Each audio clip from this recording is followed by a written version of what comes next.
Man, we're going to have a lot of fun tonight in Vancouver, all my real fans.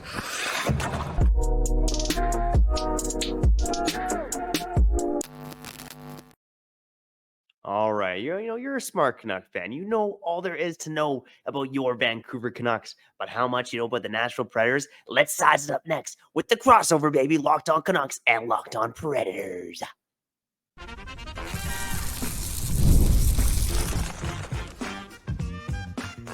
You're Locked On Canucks, your daily podcast on the Vancouver Canucks, part of the Locked On Podcast Network, your team every day.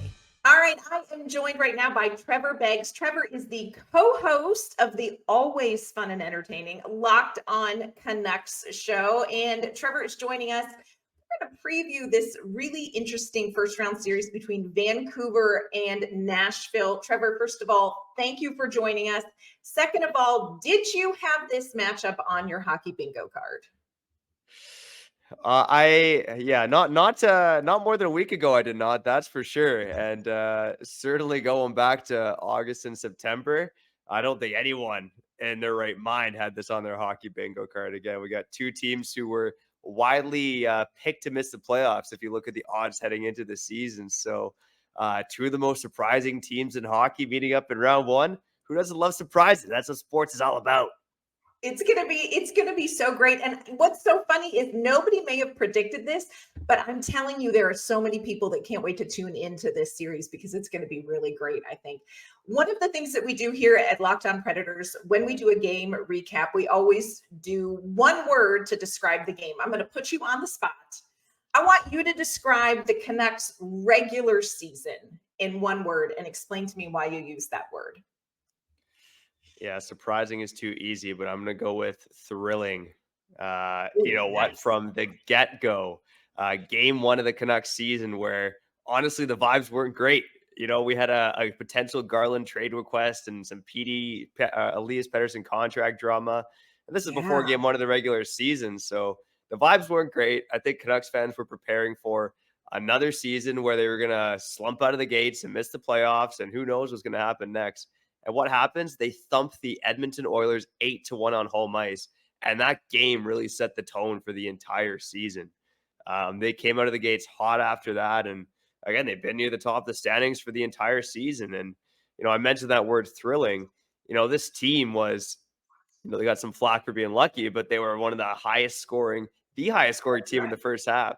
And one of the most exciting teams in hockey. And I would say, that thrill has subsided a bit maybe as the season's gone on. They're not scoring as much. They kind of came back down to earth with the luck, but still some of the most thrilling players in the world in their roster. And, people think of Elias Pettersson and Quinn Hughes, but, really it's for me, it's Quinn Hughes and JT Miller were up front in terms of the skaters, just thrilling players to watch all season long.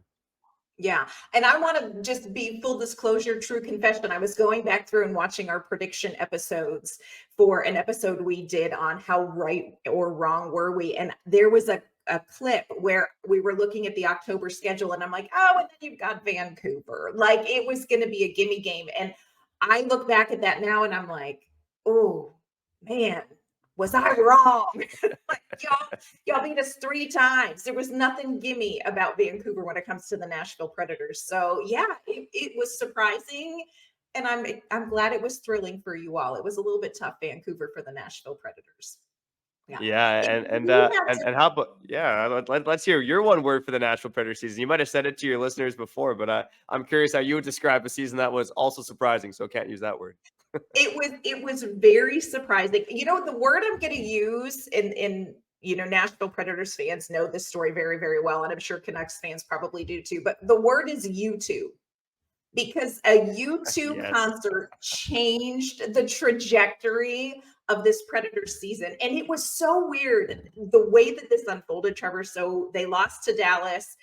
Horrific 9-2 humiliation on home ice, and the team was getting ready to go to Vegas. And what none of us knew in the media was that they had planned this big team building trip to the Sphere to see U2. We walked into the post-game locker room, which after a 9-2 loss is never fun, but there was just a vibe, even more than just a embarrassed we lost that bad, weird vibe. And then we went and did post game with Andrew Brunette, and he made a comment about they're thinking about their vacations. And we were like, are they still thinking about like all-star break vacations? Like, what is this? Well, then the story broke, and Barry Trotz and Andrew Brunette put the kibosh on U2, and it has just been a whole different season ever since. So when I think of this year, I just automatically think of U2. And, you know, Predators fans have joked and said, if by some chance the Predators won the Stanley Cup, we would invite Bono and U2 to perform on Broadway for them, because they did not get to see them. So it was crazy. Yeah, and that story, I even mentioned it doing a little preview write-up about the series as well. And it is a unique story for sure. The fact that that story broke, and, you know, they go on the run that they did after U2. And, you know, and maybe you can enlighten some of the Canucks listeners as well. Obviously, everything changed for Nashville after they canceled that concert. But what were some of the main catalysts of their success when they went on that run? Such a great question. The Predators, obviously, this was a very different season. New head coach who brought in a very different system than anything Nashville had played under their two previous head coaches. A lot of turnover on the roster. The Preds traded Ryan Johansson. They bought out Matt Duchene, and Barry Trotz brought in some veterans. So there was so much change going on at the beginning of the season. And Andrew Brunette would say they're just not getting it.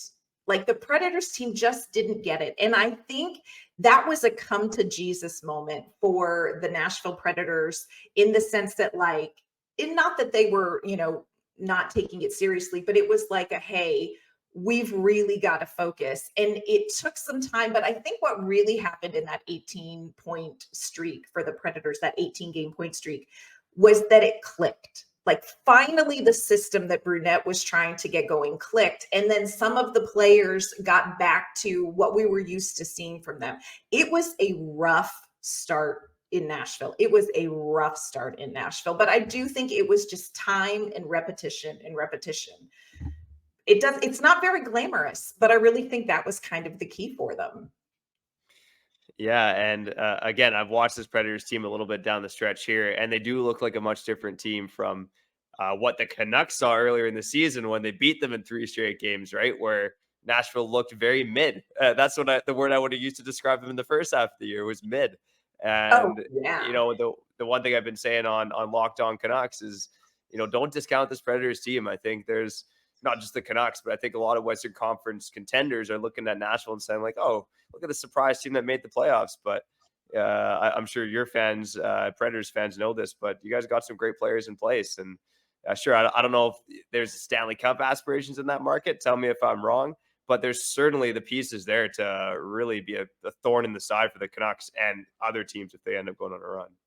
Yeah, I don't know that anybody here in Nashville, everybody wants the Stanley Cup. Everybody, because 2017 felt a little bit like this. The 2017 Predators team, they were 16th in to get into the playoff.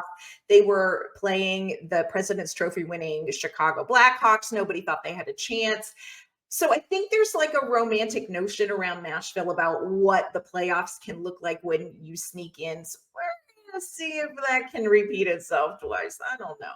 But you're somebody who you've been up close, personal in the world of the Vancouver Canucks. Were you surprised by their season? Like, how did you predict their season to go? Yeah, so I did say this throughout the summer leading up to the season that I believe the Canucks were a playoff team. I thought they would be a wild card team. I really did think that the top 3 in the Pacific was pretty set between Edmonton, Vegas, and LA. I thought the Canucks could maybe be in that same tier as LA, but I thought Edmonton and Vegas were clear cut the 2 best teams in the division. So happy to happy to be wrong on that one. That's for sure. But I just think so many things went right for the Canucks this season, right? You look at Demko, Vezina finalist, Quinn Hughes, you know, reaching the height of his powers, putting up some Roman Josi-like numbers, if you will, and performing like, you know, one of the best defensemen in the world. And then up front, you know, Elias Pettersson had a slower second half, but he still finishes top 20 in scoring. JT Miller, his transformation to being, you know, when he came to Vancouver 5 years ago, he was a second line left winger. Now he's a first line 100-point shutdown bona fide center. It's his transformation is amazing. Yeah, Brock Besser hitting 40 goals, Phil Proning meshing with Hughes, the depth performing, everything went right for this season for Vancouver. And Jim Rutherford had a semi-famous quote in this market before the season started that he said, quote, "If everything goes right, we're a playoff team." Well, everything did go right. And because of that, they were one of the best teams in the NHL this season.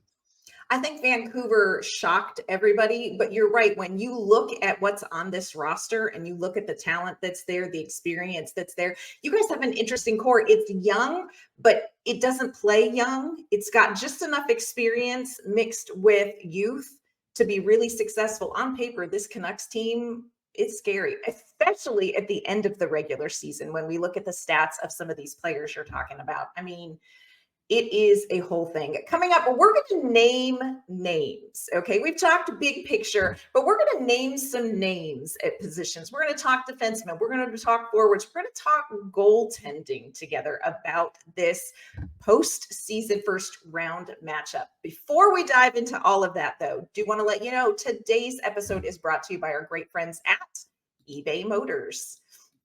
Passion, drive, and patience, friends, that's the formula for winning championships. It's also what keeps your ride or die alive.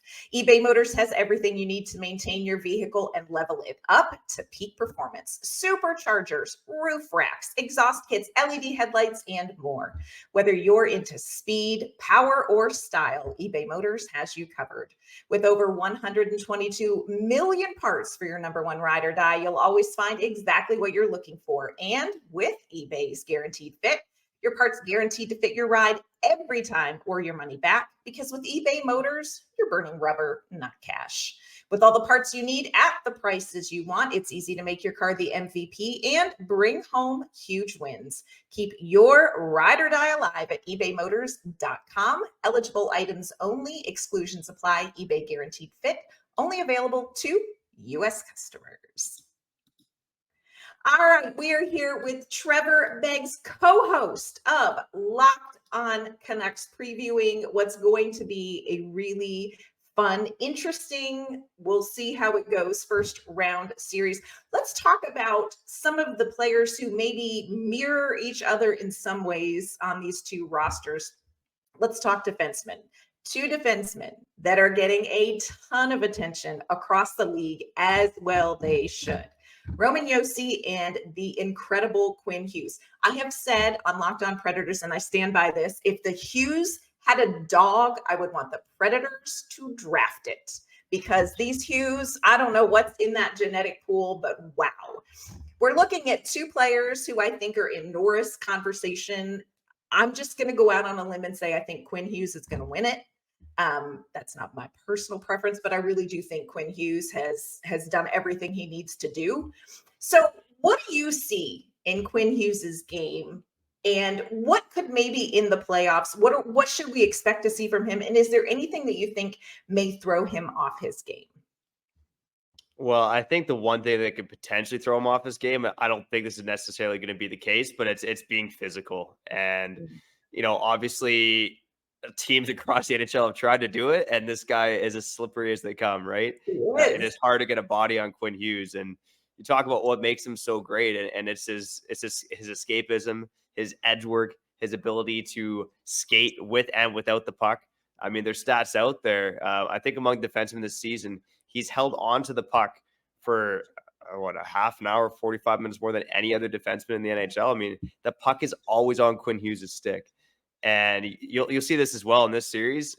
Quinn Hughes, when he has the puck in the offensive zone, he's skating down the blue line. He's setting up guys in front of the net. And if he gets caught in a position, he's almost always making it back in time. I mean, might not be the biggest guy in the world, but might have the biggest lungs in the NHL. I mean, this guy could skate for days. And, Roman Josi, I look at him as such a polished stud defenseman. There's no flaws in his game. But when I look at Quinn Hughes, there's just an inch more of dynamicism in his game compared to Roman Josi. I mean, we're grasping at straws for my money, and I'm going to disrespect Cale Makar, the two best defensemen in the NHL this season. And I think, again, I don't know your personal preferences in that Quinn Hughes will win the Norris, but I'd be shocked if he didn't win the Norris. I would be absolutely shocked. I would put money on Quinn Hughes winning the Norris. And you know what?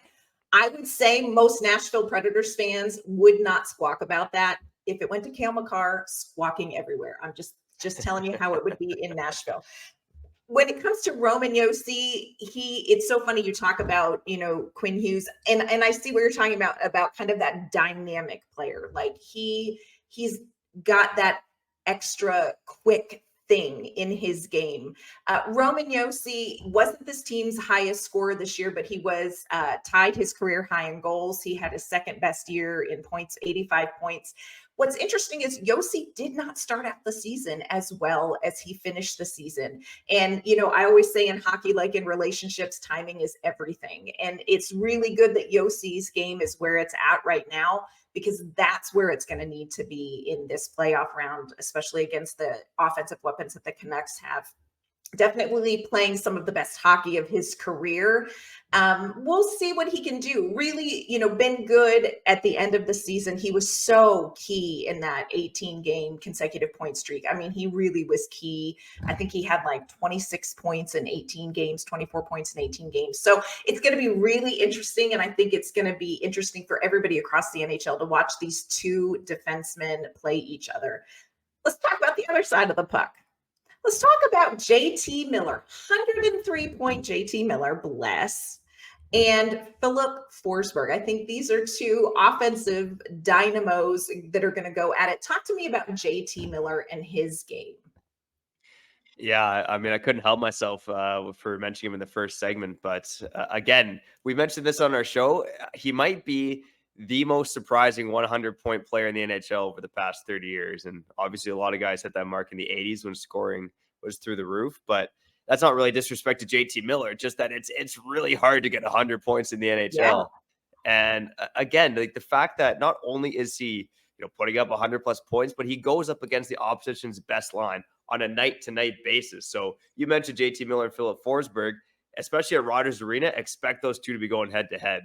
I think it's going to be the JT Miller line versus the Ryan O'Reilly line, because JT Miller has gone up against the opposition's best players all season long, and he still managed to hit 100 points while doing that. So, again, I think JT Miller, we talk about players who are underrated. JT Miller, I think, might be underrated on the NHL, not so much in Vancouver anymore. I think Gustav Nyquist might be a guy who's underrated on the NHL based on what he did this season as well. But it's funny because I look at JT Miller, and you mentioned Philip Forsberg. I think of Ryan O'Reilly a little bit. JT Miller might be a bit of a younger version of Ryan O'Reilly. Like they play similar games, but JT Miller certainly has an extra ounce of offensive creativity in his game compared to Ryan O'Reilly as well. So again, I think those two are two of the most well-rounded centers in hockey, and it'll be really interesting to see them go head to head. And again, when you talk about goal scorers, Philip Forsberg, 48 goals. JT Miller is likely to play with Brock Besser at 40 goals. So if those two lines go head to head, that's going to be some must-watch hockey when they're on the ice as well. I want to ask you, what has led to this development in JT Miller's game since he's been in Vancouver? Like, what has changed? What did this? It's a great question, and it kind of happened as soon as he joined the Canucks, to be honest. He's gone through 3 head coaches now since he's been here. But in his first season in Vancouver back in 2018-19, way back in those pre-COVID days, he had 72 points in 69 games. So at that time, it was by far his most productive NHL season. He carried that into the bubble playoffs. He was a point-per-game player as well. And in that season in Vancouver, what we call as the lotto line was born. And it was JT Miller, Elias Pettersson, and Brock Besser. So that's kind of an ace up in Rick Tocchet's sleeve. He hasn't used it that much. When he has used it, they've been incredibly productive in small minutes, but it does kind of wreck the balance of the Canucks lineup. But again, I think it's over time, he's played more center. He's really struggled there defensively as a center for a while. Even last season wasn't really strong defensively by the eye test or by the metrics. And I think something clicked under Rick Tocchet where his defensive game has just come miles and it's caught up to his offensive game. And again, I think it makes him one of the most well-rounded centers in the NHL. I think it's going to be interesting. We talked about Hughes and Yossi and the Norris Trophy. I think the Jack Adams is going to be interesting. Rick Tocchet obviously done a tremendous job. People are starting to talk about Andrew Brunette. He took kind of a ragtag group of, veterans, young players, and got them into the playoffs. It's going to be interesting to see how those two coaches, the conversation continues to go about how they have done as well. You mentioned Ryan O'Reilly. You mentioned Gustav Nyquist. These two guys came in and I think shocked the socks off of a lot of people, including people in Nashville who, when Barry Trotz signed them, said, "Say what? Say what? Are we really doing that? They have been worth every penny Barry Trotz paid for them. But really, the offensive guy for Nashville has been Philip Forsberg. He set the franchise record for goals at 48. He beat Matt Duchene's goal, his franchise record. Playing on that top line, though, with Ryan O'Reilly and Gustav Nyquist. And that combination really has been magic. They work really, really well together. They get along fantastically off the ice. One of my favorite quotes from the whole season, Ryan O'Reilly referred to Nyquist and Forsberg as his Swedish meatballs. My Swedish meatballs. And then one time he said something to me about, I've got to learn Swedish because I don't know if they're talking about me. And I'm like, I'm pretty sure they're not. I'm pretty sure they're not. But they've been really good together. Philip Forsberg kind of going into the playoffs again, timing's everything. You know, he's got great puck handling. He's got a very deceptive release on his shot, accurate shot. He also has been really sneaky when it comes to takeaways. He's third in the league in takeaways. He's not. He's sixth in the league in takeaways, but he's just been really sneaky on both sides of the puck. And just a little bit of trivia, keep your eye on Philip Forsberg. He could be bringing that new dad energy his wife is expecting. If she goes early, it could happen during this series. And you know those new dads in hockey, they light it up. So it's just something to keep your eye on. One of the biggest head-to-head matchups that I think is going to be interesting, and it's one that I think could make or break this series, is goaltending. Talk to me about Thatcher Demko. Oh man, I've been the biggest Demko believer since he was drafted in 2014, you know, based on his resume, his style, his progression. And I'm not surprised that, you know, and for my opinion, he was the second best goalie in the NHL this season behind Connor Hellebuck. Now he cooled a little bit after a really hot, torrid start, but again, he's just been so consistent throughout the year. And it helps now that in Vancouver, he's playing behind a team that knows how to play defense. Because I think for pretty much all of his NHL career, he was playing behind a team that was one of the worst defensive teams in hockey. By some metrics, the worst defensive team in hockey. And that has changed under Rick Tocchet. It's made his life easier. Obviously, the one big thing about Thatcher Demko to think of is that he's been injured for 6 weeks and came back and played the last 2 games before the playoffs have started here. So, you could comment a bit on Saros. I look at these two goaltenders, and you have Demko, who's only played 2 games since missing about 6 weeks worth of injury. You have Saros, who played the most games in the NHL this season, the most games in the NHL over the past 3 years. I do wonder if rust or fatigue might be a factor for either of these guys. I think that's going to be interesting. And you talked about the injury to Demko, come back for 2 games. We're kind of all wondering, like, is he back at top form? Was Vancouver able to rest him long enough? When it comes to Saros, the thing I will say about Saros is best with consistency, which really sucks when you've got a backup like Kevin Lankinen, who's been really, really good for the Nashville Predators. But Saros actually does better with more games. So I don't think that anybody's necessarily concerned about fatigue. They are concerned, though, about just overall the season that Saros has had. They're going to need what we call vintage Saros in this series, because this was statistically his worst season. Started off kind of cool, but we always say Saros is a crock pot. He's not a microwave. He takes time to warm up, but he just sort of didn't hit his stride when the Predators were used to seeing it. So how Saros does in this series is going to be really interesting. I think this goaltending matchup, I think it's going to be a big part of what happens on the ice, is what's going to happen with these goaltenders. Coming up, we are going to put our money where our mouths are. We're going to make some predictions. We're also going to talk about some X factors. Who are a couple of players that maybe we haven't talked about that we should be talking about? We're going to cover that in just a minute.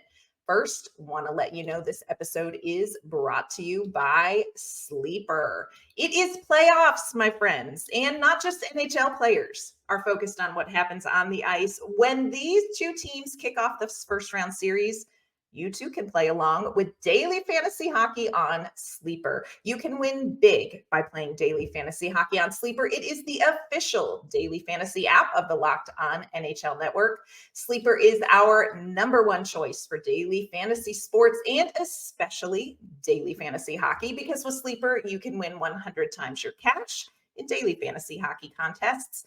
All you have to do is pick whether players like JT Miller, Roman Josi, Quinn Hughes, or Philip Forsberg will record more or less than those sleeper projections for things like goals, assists, saves, plus, minus, and more in any given game. To win that 100 times bet, all you have to do is correctly predict the outcome of 8 player stats. That's right, friends. You could win 100 times your money playing daily fantasy hockey. So start paying attention and nail your picks so you can win big. Use promo code LOCKEDONNHL and you're going to get up to a $100 match on your first deposit. Terms and conditions apply. That's code LOCKEDONNHL. See Sleeper's terms of use for details and locational availability. All right, we are wrapping up this preview episode. We're going to talk about some X Factor players. So I want you to start, Trevor. Give me the name of a player that maybe we haven't talked about that could be an X Factor for Vancouver in this series. All right, I'm going to cheat on this one and give you 2 because I think there's one who we absolutely have not talked about, and I think there's a player for the Canucks who's absolutely the X Factor. And it feels weird to call this guy an X Factor, but I'm going with Elias Pettersson. Canucks fans know this, but Elias Pettersson has not looked like himself for probably about 2 months now. And again, you look at the stats and you don't think that's the case. He had 90 points or almost 90 points this season, but he's just looked off for about 2 months now. There's some reports that he was dealing with a groin injury, but in the Canucks last game where they rested some guys, he was out there playing. So I think it's more so a confidence issue at this point. But Elias Pettersson, I think fans on the NHL know he's one of the most talented players in the NHL. If Elias Pettersson can get back to being the Elias Pettersson that most hockey fans know, this series could be over quicker than people think. Now, I'm not predicting that's going to be the case. I think it's going to be a tough series. But if Elias Pettersson finds that gear, and all of a sudden you got Elias Pettersson and JT Miller down the middle, that's something I think the Predators are going to have problems with. Another player we haven't mentioned is Elias Lindholm. And Elias Lindholm, he's also struggled since joining the Canucks. He battled an injury. He had a wrist injury for a little bit. He's looked good over the past couple games on a third line with Connor Garland and Dakota Joshua. And it kind of leads me to the point I kind of want to ask you about, again, some of the X Factors depth guys on Nashville that are on my mind. I'm kind of curious of the X Factors there. But for Elias Lindholm, this is a guy who scored 40 goals in the NHL. In Vancouver, defensively, he's been great. He's been great on the peak. He's been great on faceoffs, but he's had next to no offensive productivity, which isn't like him. So I'm going with Elias Pettersson and Elias Lindholm. If those two guys play up to their potential and the Canucks are rolling Pettersson, Lindholm, and Miller down the middle, those 3 guys might be better than any center on the Predators roster. No offense, Ryan O'Reilly. Yeah. There you go. When it comes to X Factors for Nashville, first of all, I want to say Nashville knows how good Elias Pettersson can be because he absolutely ran up and down the street all over us in the 3 games. So we're well aware. We've been warned. When it comes to X Factors for Nashville, there's a couple. I want to give you a line. And then I'm going to give you a player, and it may be nobody that you expect. Of course, we talk about Nyquist, Forsberg, O'Reilly, all that stuff. But offensively, let me tell you the name of a young, spunky fella named Luke Evangelista. Also, we call him Pretty Boy Vincenzo here. And Luke Evangelista, 22-year-old kid. This is his first full season in the NHL. And he has had kind of an up and down trajectory this season, but he has found his game. And he just naturally sort of walks around life with a lot of confidence, a lot of moxie. And when that translates on the ice and when he is aggressive in puck battles and gets the puck, he can really create some amazing things with it. So keep your eye on Luke Evangelista. He's going to be the one with the really great hair if they take their helmets off. The other thing I want to talk about is our 4th line, which is not something that people normally talk about when you talk about X Factors. But the 4th line, it's Michael McCarron, Kiefer Sherwood, and Cole Smith. Those are 3 players that people often think of as, oh, look, it's perennial AHLers who got a little bit of an opportunity. These 3 have come together, and the sum of them is so much better than just their individual parts. And they really have become an identity line for the Predators. They're the ones that their goal is, we're going to go out there, we're going to harass, we're going to get the puck, and we're going to get a shot on goal, or we're going to get an offensive zone face-off. And they can really be a difference maker, energy-wise, and also just in being annoying AF to other teams. So I'm just saying, of course, O'Reilly, Forsberg, Yossi, Nyquist, those are the big ones, but those are two little X factors that might be worth keeping your eye on. So let's talk stats. Give me a stat that makes you feel pretty confident when it comes to Vancouver in this series. Ooh, that's a great question.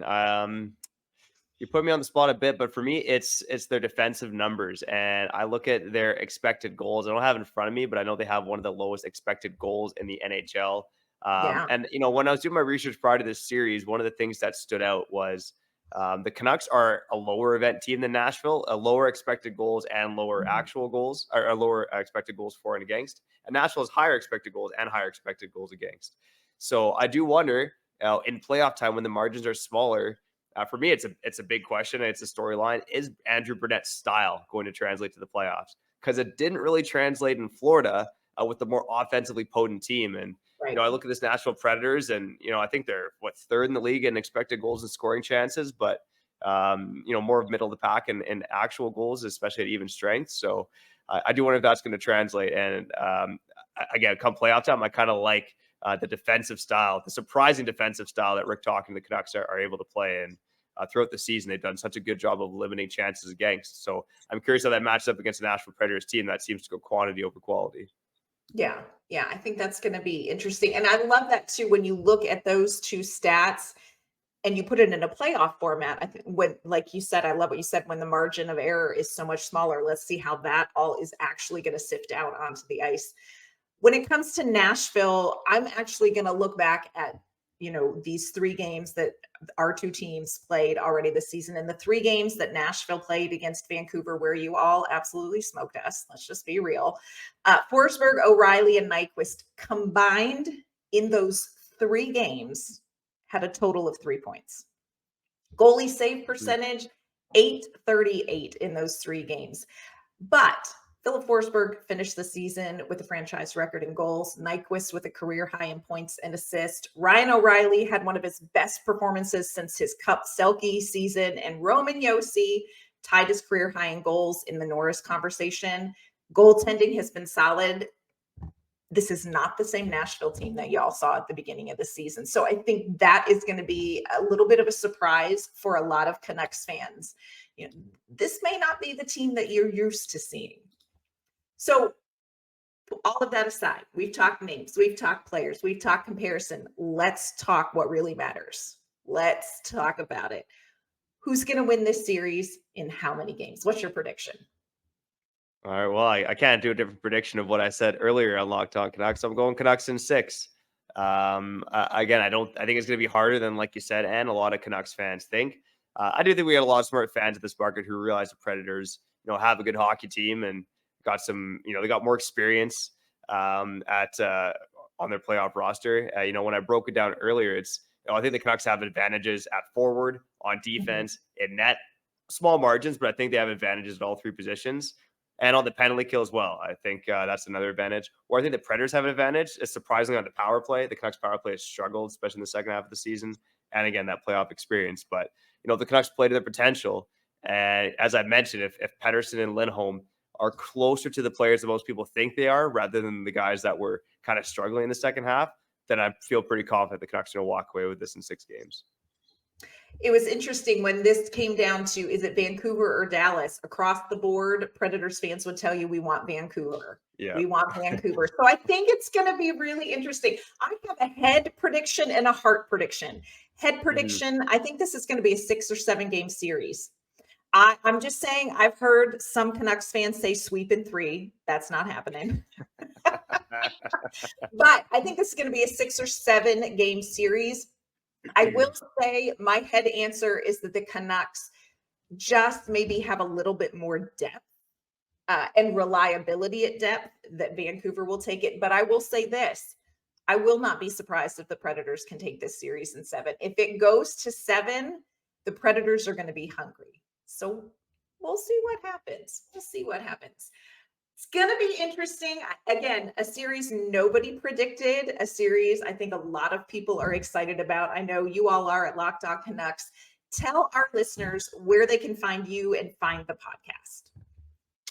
You just got to look for Locked On Canucks on YouTube or wherever you listen to podcasts, just like what Ann's doing over here. It's your team every day. And thankfully, I got my partner, Kyle Bowen, who he's doing 80% of the work in terms of getting the show out and doing the bonus episodes. So lots of stuff. But yeah, Locked On Canucks wherever you listen to podcasts.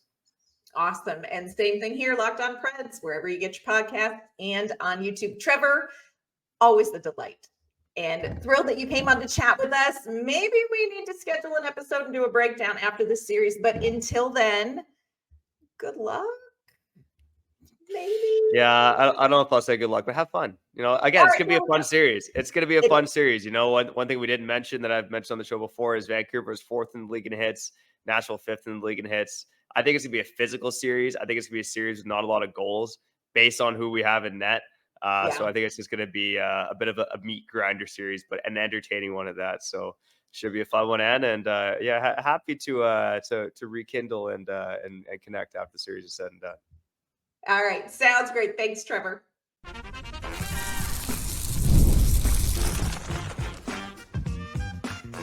Your Locked On Canucks, your daily podcast on the Vancouver Canucks, part of the Locked On Podcast Network, your team every day.